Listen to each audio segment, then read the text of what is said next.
Welcome to the I Am One podcast. On today's episode, we're sitting down with Shatiera Amankrah, a perinatal mental health certified licensed clinical social worker who is connected to PSI in so many ways, and who brings both clinical expertise and her own lived experience with infertility to this conversation. We'll chat about isolation and depression, unexplained infertility, male factor infertility, why perinatal mental health care needs to start long before the positive tests, and the power of boundaries, self-love, and community support, among other topics. Grab a pen and paper or open a note in your phone because Shatiera came ready to share some resources. So without any further ado, please sit back, relax, and enjoy this episode with our friend Shatiera. Shatiera, welcome to the podcast studio. I am so excited to finally actually be welcoming you.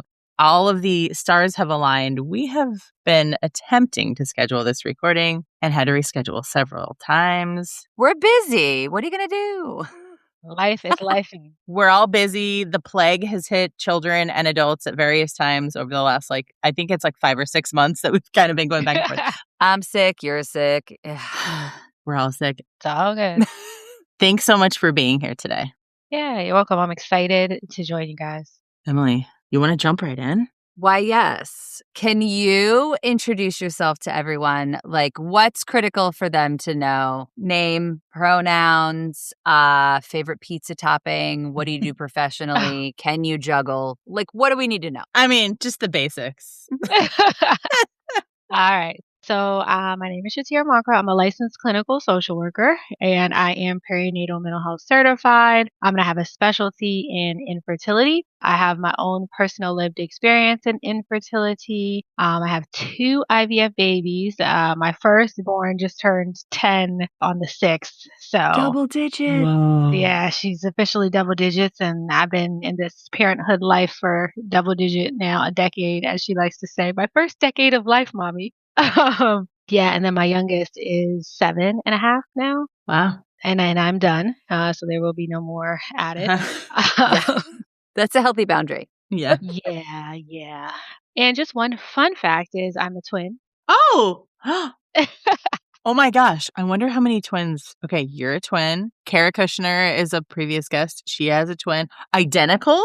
Fraternal. Okay. It's a boy, my brother. We look nothing alike, but Oh. we are twins, in fact. Are you oldest or youngest? I'm the baby sister Oh. by 6 minutes. 6. That makes a difference. No, it doesn't. He's like, oh, my baby sister. I'm like, really, sir? Yeah, so he's older by 6 minutes. That's cute. We'll let him have it. Okay, let's pause the episode here for a second. I'm kidding. No, we should always ask us to just give us some little interesting fact.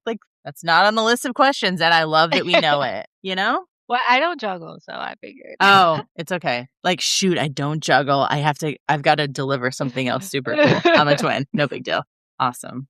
And it's so interesting because in the fertility space, I've heard many parents who conceived twins via fertility treatments have shared frustration with constantly being asked if their twins were through natural conception or treatment. So that's been an interesting topic that I've watched happen. And thought about well, I'm a twin. And if I had twins because of IVF, nobody would probably question it because twins run very heavy in my family. In fact, I learned about a cousin who has twins and had twins via IVF. And I did not know that they went through IVF until years and years later. Oh. And I never questioned it because we have a gajillion sets of twins in my family. So it just wasn't a topic that was discussed. Mm-mm. That's interesting. And also the choice of that people often choose to use the word natural because the opposite of that is unnatural. What does that mean? Yeah. So one of the posts that I read recently was someone venting their frustration, and they were saying the word you're looking for is spontaneous, or these twins conceived spontaneously because all babies are natural. Oh, that's great. Or no baby is natural, depending on what kind of attitude it's throwing at you on any given day. I like that. For real. Okay, sorry, I digress. We've derailed. That was a great intro, full of like lots of interesting facts and little tidbits. Mm-hmm. Hey, I was curious.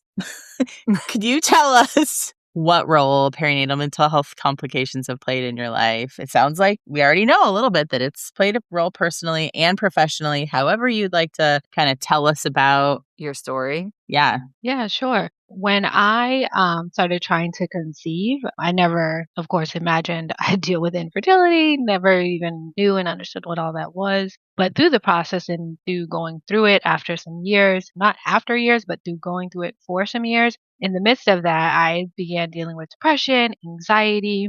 At the time, I was very isolated. Mm. When I had first gotten married, my husband was like, this is between us. We don't need to talk to other people about it. He didn't even want me sharing like with my parents, my brother, nobody. Mm. So I felt very isolated. And then, of course, he's not interested in talking about it either. Like, how's that going for us? Like, hello here. I'm drowning here. Were you already a therapist? No, I think I was going into grad school. Like, nope, it was in the middle because I got married. I think I did a 3-year program and I got married in, I think, year 1. Mm. And so it was in the middle because I remember one of the things that I was able to use as a mask was I'm in grad school. So I'm not having babies. Whenever people would be like, oh, are you having babies? Even though I'm desperately trying and they don't know that, I'm like, oh, I'm in grad school. So, I'm just going to wait until after grad school to focus on that kind of thing. And so I was not a therapist. I was working in case management in a transitional housing program at the time. Oh, interesting.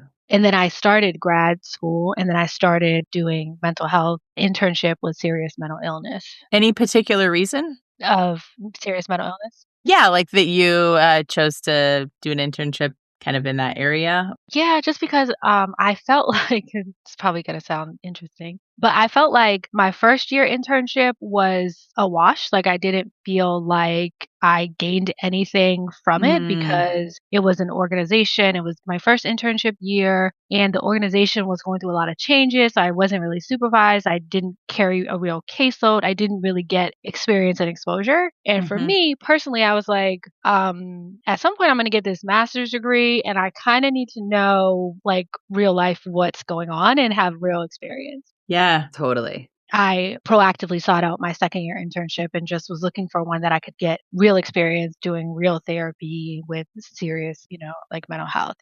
Cool. And through that, I realized that that was not where I wanted to do long term, but it was a great experience. So I started when I was in the midst of my program. And to circle back to the question, so I dealt with the depression and the anxiety. And then with my husband, I kind of shared with him like, hey, I'm really, struggling with this. I had tried to find a therapist. I met with a couple of different therapists and just felt like none of them could really relate. First of all, it was really hard to even find a Black therapist. Did not find one. So I went with a couple of other different therapists and then trying to find someone who understood infertility was like not helpful. I did not find anyone and I spent a lot of sessions trying to explain and educate the therapist on infertility stuff. And let me educate you so then you can help me. It's oh man. So I stopped going to therapy and then I just told my husband like this isn't working for me. And then he was kind of then supportive at that point. Like, you know what? I understand. I don't want this to be out there, but I understand your need. And so, you can talk to some people. So that's when I started sharing with my immediate kind of loved ones. Yeah. Then after that, once I did get pregnant, I thought, I've been working so hard for this pregnancy that I'm just going to be super excited. I can't wait to get there. And then when I got there, I dealt with a lot of morning sickness. I dealt with my employer who was super not supportive. And forcefully trying to make me take leave that I didn't, that wasn't appropriate and just wasn't supportive. And I was really sick physically. And so then I started thinking like the stress and everything that I was dealing with, I felt like, oh my gosh, like Shatiera, you can't be upset about this pregnancy. Like you can't complain because you did so much to get here. How dare you, not enjoy it fully. So I started feeling with like guilt. That internal dialogue. Ooh. Yes, it was tough. Yeah. And then my decade-old baby had the nerve to have colic. Oh no. Yeah. Okay. I was like, this is torture. That baby read the risk factor list and was like, cool, challenge accepted. Yeah.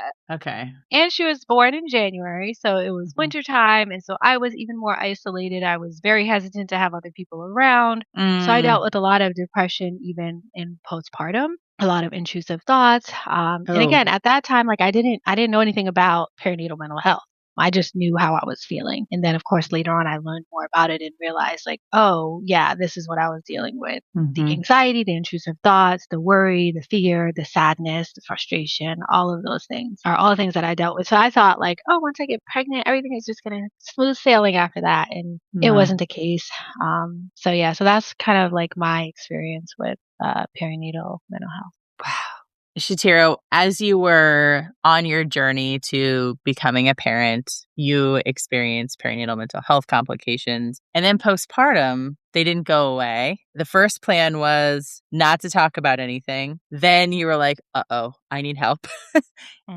You had trouble finding help, the type of help that you needed. Can you tell us a little bit about what it was like getting the help that you needed? Like, how did you find PSI eventually? Oh, great question. So I will also just add that I went through a few different options to try to find like professional help and wasn't able to do that. That didn't work out anyways as well. By that point, I kind of just started trying to figure things out on my own and work through things on my own. And so that's when, like I said, I spoke to my husband and was like, I need to be able to talk to people about this. That's how I cope. Okay. And then even in postpartum, like I realized like I need to get out of the house and I need to socialize and I need to engage. So I did find a breastfeeding support group locally in my area that I found incredibly helpful. And from there, I found this baby wearing support group. And I was like, baby wearing support groups? Like, this is a thing? I didn't know. And then I started doing mommy and me swim classes. So I just started finding and learning more about just like connecting with other people and developing a village of support outside of my immediate family. So that's what really helped me get through it. It's so key to have that peer support piece. Yes. Sounds like maybe you didn't have too many like friends or family nearby that had kids your baby's age. And like, that's really, one thing that you really were needing. Yeah. And because I dealt with infertility, like my twin brother, his kids are older than mine. And I just remember thinking like, oh my gosh, like I always envisioned my kids and his kids are going to be best friends and cousins and all of this stuff. And then I was like, by the time I have kids, his kids will be babysitting mine. Which isn't too terrible. Which interestingly now might not be a bad gig, right?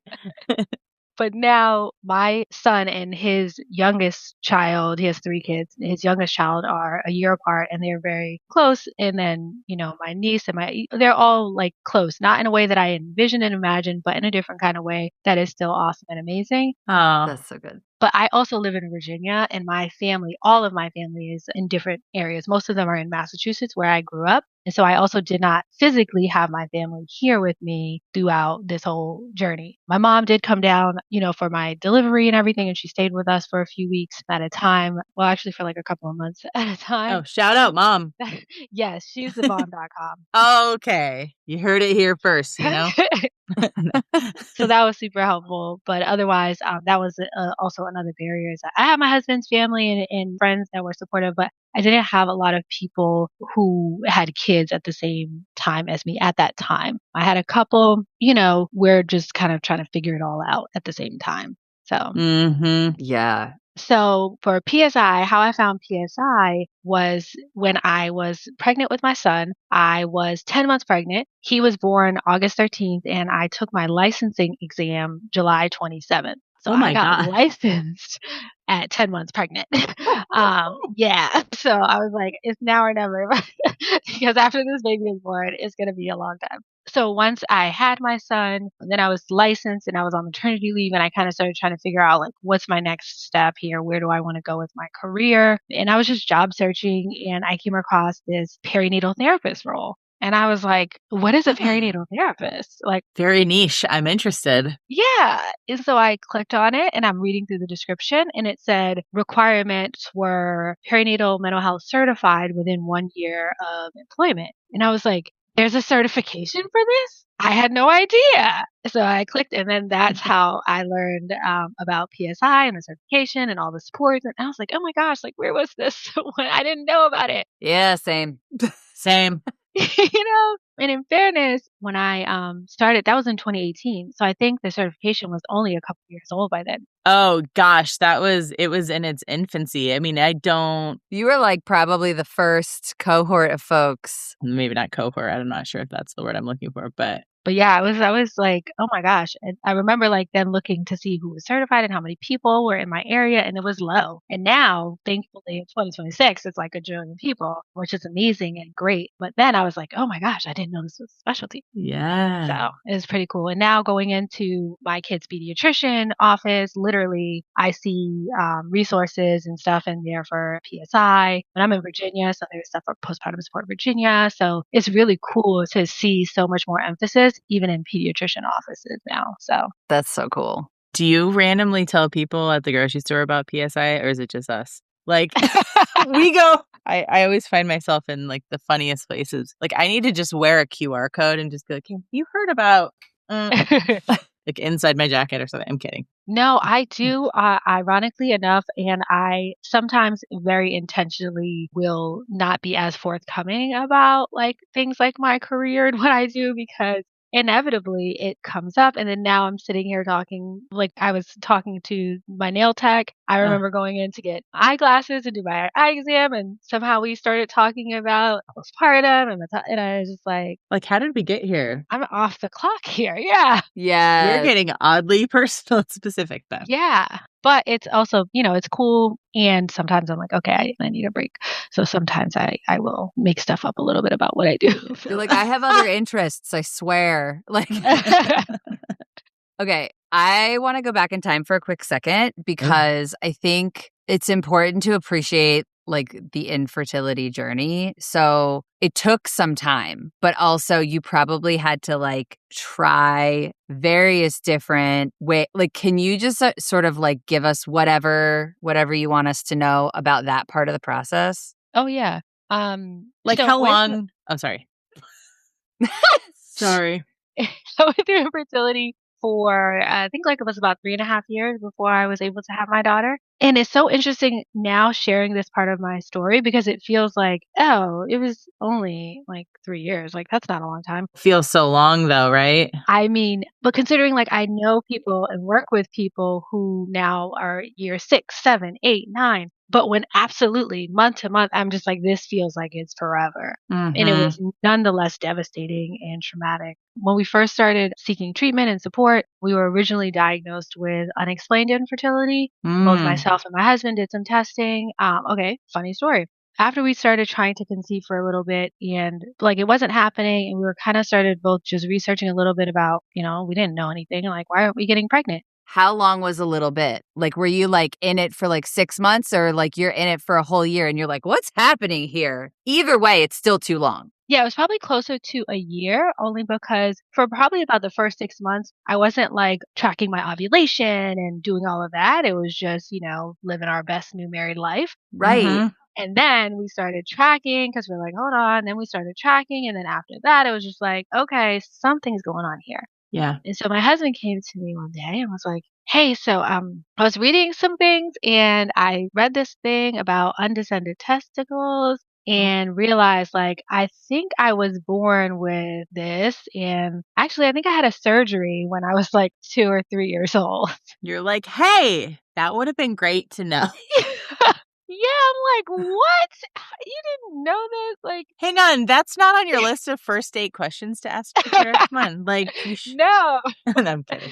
I'm like, no. People ask for medical history, full medical history when you start meeting someone. Like, do you like sushi? What's your favorite color? Tell me about your testicles. Like, I don't know.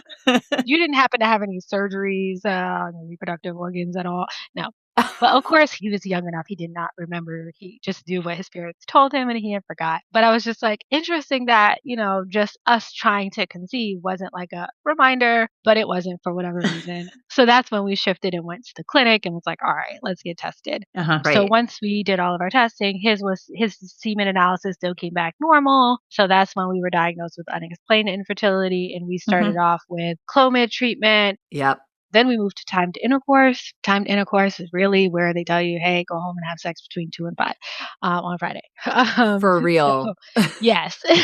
This is your window. Mhm. Like we're blocking the schedule. Uh-huh. And so we did timed intercourse. That was unsuccessful. Then we shifted to IUI. And it was through the process of doing IUIs that we learned my husband was, in fact, having some sperm semen analysis issues, because each time we do the IUI, he has to provide a sperm sample. And every time that we tried and he brought in the sample, they, do a wash and make sure they pull out the best, strongest sperm. The best of the best. But his count was low each time, and it was getting lower and then finally it dropped below what they consider the standard. At first, the first month they were like, oh, were you in a hot tub? Were you sick? Like some of these things that can just, throw things off, and not the case. Because it was consistently kind of like decreasing and low. Okay, got it. Yeah. So that's when we were updated our diagnosis to male factor infertility, and that's when the doctors recommended moving forward with IVF. Okay, I'm going to jump in here. Mm-hmm. Oh. Maybe I'm asking a silly question. I don't think there's such a thing as a silly question. Why on earth would testing all of that not be part of an initial intake? Why are doctors making this take so long for people? I'm a little mad. Sorry. Let me clarify. That might help you to be unmad. Okay. They did initially do the semen analysis. So his initial semen analysis, when we first went in, and now I'll say also, we went in with that issue, but at that time, 10 years ago, it wasn't as standard or common, I think, for them to automatically kind of do the semen analysis. Now I work with patients and it's standard. Like every time you go in, they're doing a semen analysis. It's like a part of the workup for everyone for the most part now, from my experiences and the folks that I work with. But he did do a semen analysis, and the first time it came back totally normal. It wasn't until the IUI, he has to provide the sample. I'm less mad now. Thank you. Yeah. Shatera, thanks for clearing that up. It felt a little bit like they were just like, oh, well, let's blame the woman. Let's blame the person with the uterus. I don't know. Sorry, it was just giving some vibes. No, it does happen. And I have so many clients who male factor or combo male and female factor infertility is more common, I think, than people realize. And I think that as a result, I've had so many clients who get frustrated that the emphasis is all on them and their age. Even if there is an identified male factor, it's kind of like the treatment is all still targeted at the female. And, what are you doing? And, then the patients that I'm working with, a lot of them are frustrated that even from their partners, they're not thinking about, lifestyle changes, whereas they're, restricting their diet, exercise, and taking supplements, doing acupuncture, doing all these things. And their partners are just kind of like, well, I just have to show up and give my sperm and that's it. And I think some of that is because of just misunderstanding, lack of education, and just historical research and things that are starting to shift and change now. Well, we're setting the record straight today, okay? Pay attention, people. Yeah, male factor infertility is absolutely a thing. It's about almost 50% of cases involve male factor. Wow. So certainly is important for us. And I believe that's why it's now much more standard that, you don't have to go in and request it. When you come in to request treatment and are getting assessed, they're like, okay, we need the semen analysis. Yeah. Got it. Emily, are you okay with that? Yes. Okay, cool. It's so silly to me because I'm like, it's non-invasive. It's such an easy thing to test. It's easier than a blood draw. Anyway, sorry. That was a bit of a soapbox. Okay. I have a oddly specific question, but I think we're kind of getting into the realm of this. So if there were a handful of things that people get wrong, that people don't know, or that people ask that they shouldn't ask, or that they say that they shouldn't say, both from the personal experience and also with the therapist hat on, what kinds of things do people need to know? What do the folks going through it need to know? And then what do the people who are friends and family supporters, can you give us a couple of sound off? Tell me what we need to know. Yeah, so definitely male factor infertility. That's very high up there for folks who are experiencing infertility. For folks who are not sure, who think they might be experiencing, or they're just not getting pregnant in the way that they wanted to, seek treatment. Go get tested. You don't have to wait 6 months or a year or any of those things. Asterisk, your insurance may require certain factors, but generally for testing, at least your insurance generally will cover testing, not maybe treatment, but testing. Right. But I think it's also very important for folks to know also that if you have reproductive health issues, you have a menstrual cycle that is abnormal. It's, you have heavy periods, you have late periods. If anything is off about your menstrual cycle, you don't need to wait. Right? You will likely be dealing with something, some type of barrier or challenge. It doesn't mean, again, that you can't even conceive without additional support. Folks, I think, get that part wrong. It's because traditionally the definition for infertility has been, after 6 months of trying if you're older than 35, or a year of trying if you're under 35. Mm-hmm. So I really want everybody to know and understand that it's not going to hurt you to go and just do a basic testing to kind of see where you are. Even if you're having zero issues, you haven't even started trying to conceive, but you're kind of I'm kind of thinking about it. You can still go to a clinic, and even your OBGYN can do some basic baseline testing for you to give you an idea. But especially if you have fibroids, if you have endo, if you have PCOS, any of those things, you don't need to wait. Mm-hmm. Even if you have one loss, I know recurrent loss is considered after 2 pregnancies through ASRM and 3 pregnancies through ACOG, but you don't need to wait for those things to happen to seek treatment, to seek an opinion, to start testing. So that is one thing that I think is really important for folks to know who are going through it.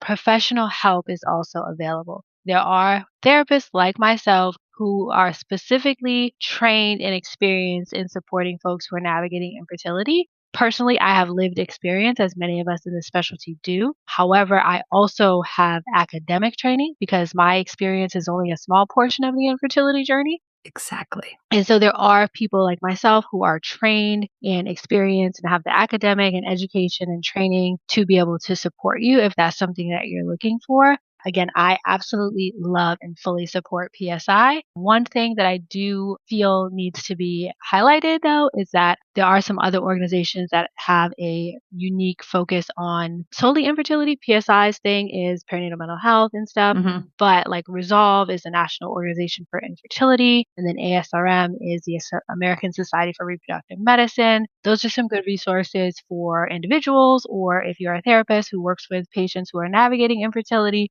Those are some good resources to give. Again, PSI has a support group and has a specialized coordinator for infertility. But if you're looking for a lot more information and resources and stuff, then there are some other organizations that really specialize in that. Yeah. And then there's some other organizations like the Cade Foundation. They do grants that started for Black women, Black people to get grants, awareness, education, advocacy, that kind of thing. For providers? No. For people who are looking to grow their family. Help seekers. Okay, got it. Well, first of all, to clarify, providers can also be help seekers. Yes, that is true. That is true. So I started this specialty after my journey, but many people are in this specialty and then experience it as well. And then what was the other one? You are a fountain of knowledge. Oh, Broken Brown Egg is the last one that I'll share. That is a great name. Wow. Love them. So another resource, especially for folks of color. And Resolve and ASRM and PSI all have directories where you can filter by folks who do have the training. And if you are looking for a therapist, one of the questions that you can ask is, do you have experience or training in infertility? If you're looking for someone to be able to specifically support you, and you don't have to necessarily tell them all the details about infertility. Yes. They have some knowledge themselves. That's right up there with you should not have to teach someone about your lived experience as a person of color. You should not have to teach your therapist about your lived experience with infertility. Find someone who knows what's up. Yeah. Yes. And again, it doesn't have to be somebody who's been through it, although many people seek me out specifically because they know my journey and my experiences. But if you have the training and the education, that's also very, very important. So Absolutely. also, you're not alone. Like, there's so many people. Like, I can't tell you how many stories I have heard since when I was going through it. Like I said in the beginning, nobody knew. Yeah. Even when I started telling people, it was still like my immediate, very small circle of people who knew. And it wasn't until I was on the other side of my journey and starting this career that I really started talking more publicly about it. And I can't even tell you how many people. I mean, I found out my own cousin went through IVF when I started talking about it publicly. And I told my grandma, and, grandma knows everything. So she was like, oh, your cousin did IVF. And I'm like, what? Why didn't you tell me this earlier? Yes. So I do think that it is more common than folks, realize, because many people are not talking about it. Although more and more people are, there's still, some silence, some shame, some suffering that folks are experiencing, quietly internally. So those are the things that I would definitely encourage folks to think about for folks who are going through infertility. For folks who are loved ones, family, friends, I just really wish, and I'm going to say this and also acknowledge that I myself am guilty of this, because I think it's just like in this country, the culture in our society is just like small talk. Hey, you married? Or do you have kids? Like, how many kids do you have? What are you doing next? Are you trying for another kid? You already have one? Or did you want two? How big? And I really wish that we could be a little bit more sensitive, a little bit more mindful, and trying our very best. Again, I've gone through it and I've been on the receiving end of difficult questions. And sometimes I still just instinctively, I'm like, ooh, whoops, I shouldn't have said that, or I should have asked that. That just flew out of my mouth. I said the thing. Yep. Yeah, but I wish that we could just be a little bit less in people's, reproductive health issues. And at the same time, I wish that we could talk about it more if it was more normalized and less shame around it. So I wish that those kind of things could happen simultaneously, but, we are where we are. I totally agree. And just be mindful, like, when you're giving advice, like, I can't even tell you the stories of things that people had said to me, like, oh, like, after I finished grad school, it was kind of like, people are like, okay, so what's happening? And I started having to kind of now shift. Like, eyes off my ovaries. You know? Leave me alone. Seriously. I made a t-shirt that says, mind your own uterus. Hey! Like, yeah, like, I like that. I'm going to worry about mine, you worry about yours. Right. I had to start telling people a little bit more, like, we are trying, if, pray for us, when it happens, it's God's time. I would start saying things like that to just give people an insight that, like, I'm trying here, right? This is what I feel comfortable sharing, and I'll let you know. I'll call you. Don't call me with a lot of questions. That part. That's true right before a baby's born. Like, it's always true. When are you getting married? Always true. I'll call you. Like, chill. Yeah, it's hard. Then you get all this unsolicited advice and opinions, even when you do start to share and open up. So it's really like, if someone does open up and talk to you about their journey, just be a listening ear. And if you're confused and you don't know what the person is looking for, because sometimes people are looking for advice or feedback or something, then just say, hey, are you looking for advice, or are you just looking for a listening ear? Yes. And don't dive in with, well, my cousin said this, and I have a good friend who did that. And here's what you need to do. If you put your legs up this way, that's how we got pregnant with a boy. I'm like, oh, okay. Okay. That's not how it works. If it was just that easy. That was what a friend said to me once, and I never forgot it. I just remember going home to my husband, like, can you believe that so-and-so said? I was like, okay. Also, wasn't asking, but thanks. Yeah. And then also, like, if someone does open up and share with you, I think one of you guys said this too, is like, don't then reach out and constantly say, how are things going? Where are you at? How did that procedure go? How did this procedure go? Just, hey, just want you to know I'm thinking about you. Yes. Like, no need to reach out. Just wanted to let you know that I'm thinking of you and I'm here. Exactly. Yeah. And follow the person's lead. Sometimes we're going to want to talk about it, and sometimes I don't want to talk about it, and I don't want you asking me about it, because now I have to figure out how to politely say I don't want to talk about it. Or I have to share when I don't really want to, because now I'm also worried about hurting your feelings. So it's like a whole thing. Yeah. Yeah. That's great advice. I love all that. Thank you for sharing that.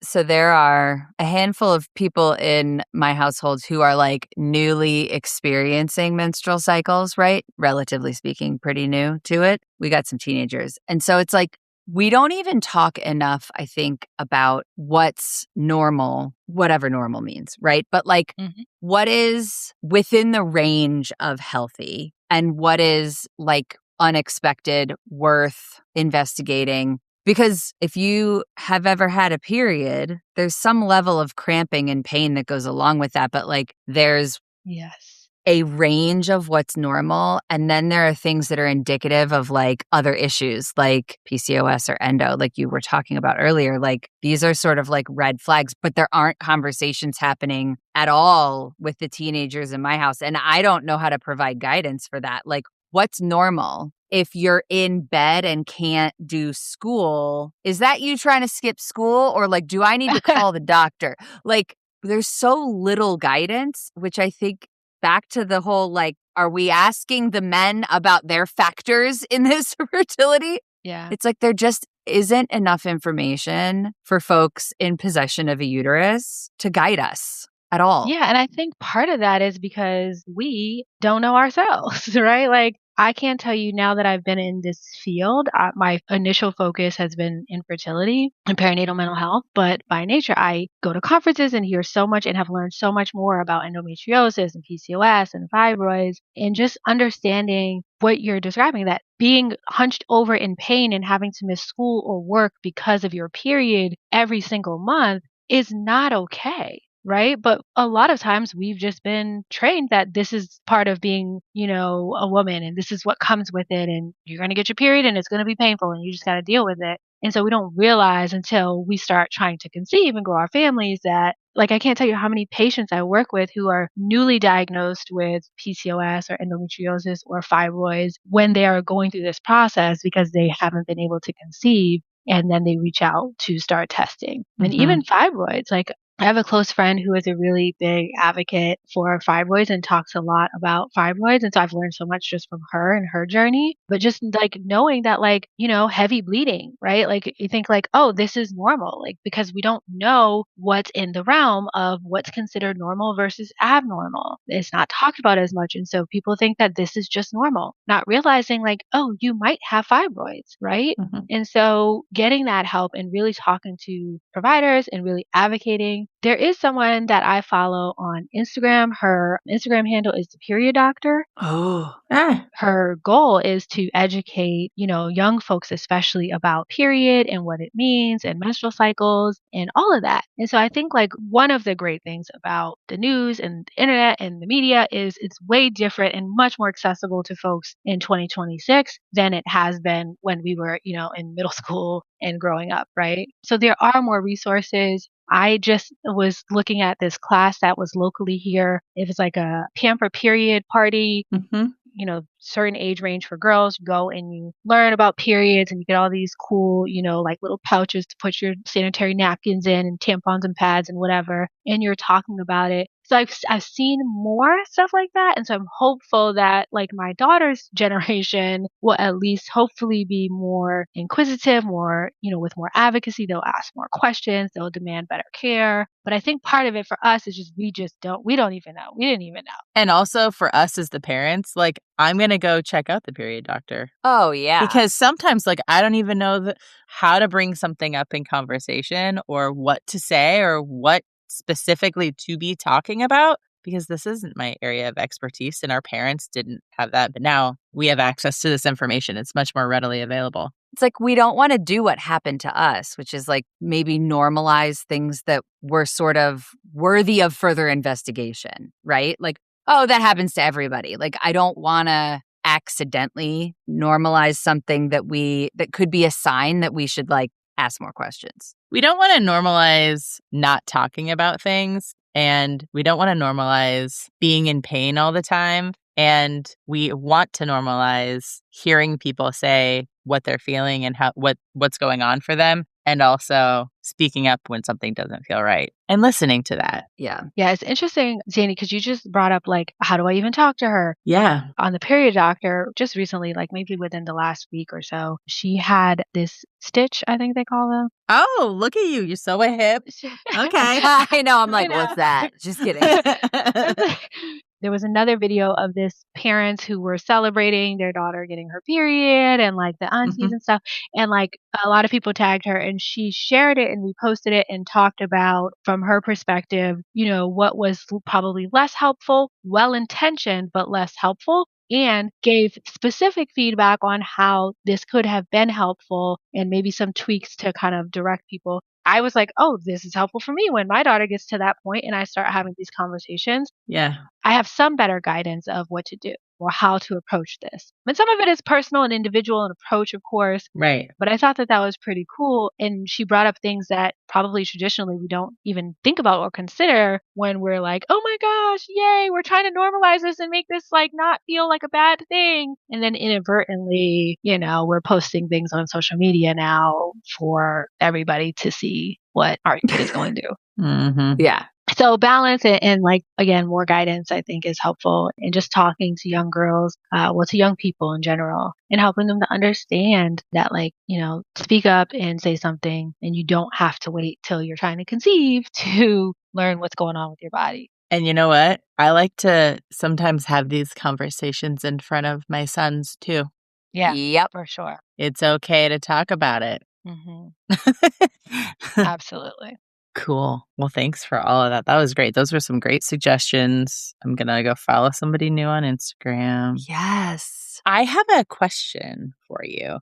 I was wondering how else, like in what other ways you are connected with PSI. This is a leading question. I already think I know an answer. Are you connected with the Alliance at all? Yes. Tell us about that. Silver platter. Here you go. So I am connected with the Alliance for People of Color through PSI. I'm a member of PSI. I also facilitate the infertility support group once a month, the free infertility support group. Great. Online. Yes, online. The first Thursday of the month is mine. They do it more often, but that's the one that I particularly facilitate. But yeah, getting connected, especially with the Alliance, and especially going through the reproductive mental health stuff. Black women have higher maternal mortality, higher mental health rates, all of these things, and just higher reproductive health issues in general. And so connecting and feeling like, you're connected to people who look like you and can relate to things that you can relate to. And, all of that has been incredibly helpful. I continuously commend, honestly, PSI. I feel like I have been to a lot of conferences, and outside of a conference that is specifically geared toward, Black people and, ran by Black organizations, of course, those are, primarily of Black people and lots of folks there.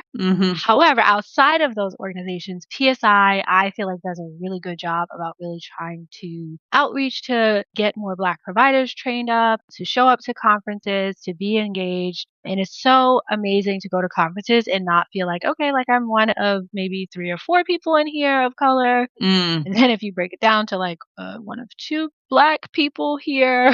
Right. It's really refreshing. Last year when I went to the conference and I was like, oh my goodness, wow, there's a lot of diversity in this room. Yeah. So that was really good.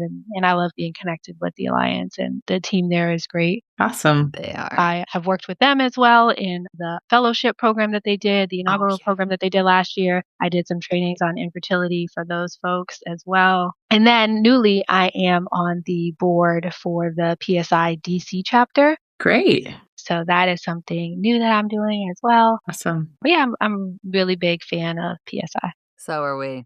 I mean, you're just doing a couple things around PSI.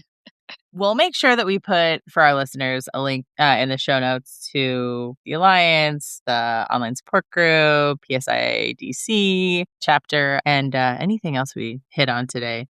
I want to get into the lightning round because I need to know all the other knowledge that Shatiera is going to drop on us. So, are you ready for a lightning round? It may not be quick, but it's unlikely to be quick. We can dream, I'm ready. Okay. Shatiera, besides this podcast, what is your second favorite podcast? Does not have to be a... I'm kidding. See what we did there? Why are you laughing? This is very serious. We're number 1. It does not have to be about perinatal mental health. It could be like, And the reason I'm laughing is because it is exposing me a little. Oh, who I am outside of, my professional role. I'm listening. I am who I am. No, I'm just teasing. okay. My number one podcast that I listen to is Reality with the King. Her number 2, she means. Reality. Oh yes, my number 2. Sorry, my number Reality. 2. Yeah, thanks. I just want to set the record straight. It's Reality with the King podcast with Carlos King, and he is the king of reality TV and Housewives and Bravo and all things reality. And so I love listening to his interviews and recaps. So that is definitely my. Okay. That is like juicy. I like it. I'm a big reality TV fan. Okay, cool. Okay, what are you binge watching or like reading or listening to? Like, what do I need to add to my queue next? When my show runs out and I go, oh God, what do I do with my life? Yeah, so I just started binging The Pitt. Oh. Season 2 just started last week, but literally last week I binge watched the whole first season. Oh, So it's a medical drama series based in the ER. cool. I'm really enjoying that. Who's in it? Is it like a lot of new folks, like new actors, or is there like a couple of people who've been around for a minute? The main character is someone who was in ER back a long time ago. I at least don't necessarily recognize any of the other actors from other shows and stuff. Not to say that they don't have other things, but maybe I'm just not watching them. It's okay. You can't watch everything. There's only so many hours in a day, okay? Yeah, The Pit is new. So it's a new show. I mean, it just came out last year. Okay, cool. What is your best parenting hack in this moment? And we realize that as soon as we hack something, it doesn't work anymore. So feel free to give us like last week's hack if you're still using it, Also, if nothing's working right now, it's totally fine. Solidarity. So one parenting hack that I felt like I was like proud of myself for figuring out when my daughter was younger was getting the adjustable shower handle and putting a grip thing at her level so she could take a shower more independently at a younger age. Like shower at kid height. Yes. That's brilliant. I had never thought of that. I was holding on to like slippery people, and that was just really dangerous. That is smart. So I thought that was a good hack. Okay. Yeah. My brain's like, wait a second, though. Did she take it off and like spray everywhere? No, only your kids would do that. Just Hey. I think only because she didn't realize that she could. Oh, you didn't show. Check this. No, don't let him see it come off. That's the other hack, is don't show them how you do stuff. No. This is a double whammy hack today. Now, they will probably try that. But now it's back up they can't reach it for that reason. You're like, forget it. Permission revoked. It's going back up there. Like if they want a snack, don't show them where it is unless you want them to get it themselves next time, Yeah. Oh, that's another hack. I don't know if it's a hack, but when we bought the refrigerator that we have currently, there's like a middle, I think it's technically meant for like fruits and vegetables or something, but it's at their height level. So it is their snack refrigerator area. So if you would like a refrigerated snack, they can go in, grab it. Their little bottled waters are in there. Yeah. Their cheese, their yogurts, all of their refrigerated snacks are there so they can independently. You see, there's a theme here. Like my kids need to be independent. I'm pushing independence on them. I can't be doing all of this for you. Yeah. I don't want you yelling for me upstairs because you want a water and I have to go in and. What, I got to get it for you? Yeah, you can do this. Smart. You're so independent, little one. Knock yourself out with all that water. Yep. All right. What is one way that you are going to show yourself some radical love today? Anything is radical. Today, this shouldn't take me this long. Sometimes it does, though. That just means you really need to think about it, like, because you deserve it. I'm going to go to bed on time tonight. Oh, that is radical. Yeah, because that never happens. And I have an early morning tomorrow because sadly my mom is here. She has been here for the past 5 weeks. And sadly? She's now leaving. Yeah. No. Sadly, she's leaving. I was like, awkward. Gotta cut it. I mean, beginning of the episode, mom was the bomb.com, but now she has fallen. But sadly, mom is now. It's sad that she's leaving. Oh, you should hide her car keys. Oh, yeah. Yeah, I'm kidding. Or like, don't put her on the plane. Just be like, sorry. I wish, but she's got to get back home to her life. Fine. But I'm going to go to bed tonight on time because I really need to make sure I do that because I normally don't. And I'm struggling in the morning. But tonight I'm going to make sure that I take care of myself in that way. Tomorrow you will thank tonight you. Yeah. And I'm hoping that this conversation and saying it on this podcast is going to help me to actually make it happen. That's the other thing is like follow through. I'm going to text you tomorrow and be like, tell me about your sleep last night. Yes. Yes. I need accountability. I'm going to jump to the next question because what you just said is relevant, which brings me to my next question. When we say things out loud, sometimes we're more accountable. How do you take your water? Because we should all drink more water. Bubbles, no bubbles, flavor, no flavor. Like, how are you doing this? Flavor. Oh, okay. I always have to have a mixer. Oh, I love that brand. I don't drink regular water. So what flavor is that? Was that like peach? Peach lemonade. Oh, yeah, that's good. And it's the only one I drink. And I have like about 6 of these on my desk. Shatira's like, I'm actually drowning in boxes of this flavoring. That's me with the cherry limeade. Same, cherry limeade is my flavor of choice. Like, I'll fight people for it, you know? My son is always like, Mommy, you always drink juice. All you drink is juice. And I'm like, it's water. Leave me alone. Trying to stay hydrated, okay? I will make sure that they drink water. Yeah. They just drink it regular. I drink it with a little twist. Yeah, that's okay. We're allowed to do that. Okay, Shatiera, if you were to jump in a time machine of your choice, whatever kind of time machine, a DeLorean, a hot tub, a TARDIS, whatever. I'm kidding. What is one thing that today you wishes you could say to pre-recovery you? It's kind of deep after the water question. Sorry. Maybe that things will get better and it's okay to, I don't want to sound like a therapist, but I'm a therapist. I am who I am. You are who you are. It's okay to feel your feelings. You do not have to feel guilty or frustrated or disappointed that you feel sad or upset or triggered. Like, it is okay. You know, it is totally okay. It is totally okay. It is totally okay to cry, to be sad, all of those things. It's okay to do.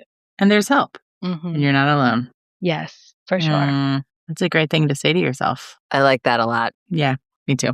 And I say it almost daily in my sessions to my clients. I think a lot of us need to hear it over and over and over again because it is hard when you're like, I don't want to bring other people down, or like, I don't know if people are going to be receptive. If how I'm feeling necessitates action from someone else, are people going to be able to receive that? Or am I going to be just like feeling even more alone or more abandoned or more whatever? Yeah. I think on the journey to conceive, it's often like looking back, like at that time, it felt like I can't be sad. I have to just be grateful for the things that I have, and I have to be appreciative for the things that I have. And even when I was pregnant, it's just like, no, just be grateful that you're throwing up in the toilet and not well. Like, you just have to be happy. And it's like, actually, no, like it's okay if I'm not enjoying this. Like, even if I wanted it, it's okay that I feel miserable right now. It's okay that I feel sad that, you know, pregnancy is not working out the way that I thought it was going to. All of those feelings are valid and emotions are valid. And, you know, behaviors, what I tell my clients all the time now is emotions are different from behaviors. You're allowed to have your emotions. Your behaviors is probably maybe what we need to kind of be mindful of. But just experiencing your emotions and sitting with them and feeling them is totally appropriate. Period. Yeah. I mean, we're not uncomplicated creatures. Mm-hmm. Okay. Very important question. I mean, it's important, but it's not complicated. If anybody wants to get a hold of you, is there a way that they can get a hold of you? Or would you like people to leave you alone? Like, don't call her, she'll call you. Yeah. Per our previous. Yeah. No, I would love for people to get in contact with me. I can be found on email at Shatiera@seedsofhopecc.com. And my website is the same, seedsofhopecc.com. I am on Instagram and TikTok. I'm an elder millennial. Hey, elder millennial. Okay. We unite. So TikTok is, looking skimp, but it's there, but I'm not as active. I'm more of an Instagram girly. Okay. If folks want to follow me or interact with me, you can do so there as well, or send me an email or shoot on over to my website. Perfect. Excellent. Emily, would you like to take us out? Yes. I loved today's conversation, and I think I just want to keep having these full-throated discussions about fertility and wellness, and when you're not sure if it's worthy of help from a doctor or help from a therapist or help from a family member, it is always worth help. So thank you so much for being so honest and real about your experience, because the more that we talk about folks who experience fertility challenges, the more people are going to go, same, cuz, we need that. We need to know that it's not just us. Mm-hmm. So thank you. You're welcome. Thanks for tuning in to the I Am One podcast. Check out today's show notes where we'll drop links to all the important things that we mentioned in this episode. Please consider sharing about I Am One on social media and following and rating our show wherever it is that you listen to podcasts. It only takes a minute of your time and, well, that'll help our collective mission of bringing resources and local support to folks worldwide. From everyone here at PSI, thanks again for listening.